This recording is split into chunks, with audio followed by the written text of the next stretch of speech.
বগুড়ায় রথযাত্রার সময় বৈদ্যুতিক স্পর্শ হয়ে ৫ জন নিহত হয়েছে। সেই সময় আহত হয়েছে অন্তত ২০ থেকে ২৫ জন। ৭ই জুলাই বিকাল ৫:১৫ বাজে শহরের সেউজগাড়ি আমতলা মোড় এলাকায় দুর্ঘটনা ঘটে।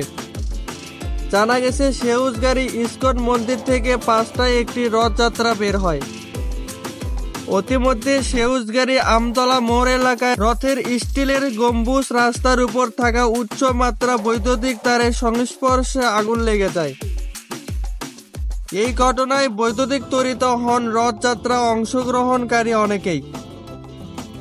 তাদের বগুড়া শহীদ জিয়াউর মেডিকেল কলেজ হাসপাতালে নিয়ে আসার পর ৪ জন এবং ২৫০ শয্যা বিশিষ্ট মোহাম্মদপুর হাসপাতালে নেওয়ার পর ১ জন নিহত হন।